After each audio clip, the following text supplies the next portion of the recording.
Tak, masa nak buat belian emas tu dalam akaun Get Public Gold, tiba-tiba ada keluar declaration form dan anda tertanya-tanya kenapa perlu isi borang ni. Sebenarnya borang ini bukan untuk menyusahkan pelanggan, tidak.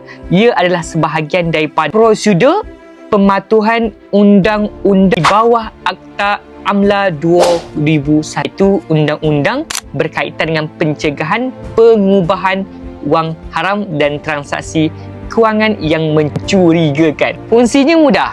Public Gold perlu mengenal pasti sumber duit yang nak digunakan untuk transaksi pembelian supaya setiap transaksi lebih telus, sah dan selari dengan keperluan undang-undang. Jadi jika borang ni keluar, anda hanya perlu pilihan yang berkaitan sahaja. Pay for my own purchase bermaksud belian untuk diri sendiri. Pay on behalf on a family member bermaksud belian untuk ahli keluarga. Pay on behalf of third party maksudnya belian untuk pihak lain yang bukan keluarga. Lepas pilih semua ni, lepas pilih pilihan yang betul, anda boleh proceed belian seperti kebiasaan. Jadi ingat, declaration form ni adalah prosedur standard untuk melindungi pelanggan syarikat dan memastikan transaksi emas dibuat dengan cara yang sah dan telus. Jadi jika berminat untuk mula belajar simpan emas, klik link yang saya sediakan atau tekan sahaja link dekat bio, saya bantu sebaik mungkin.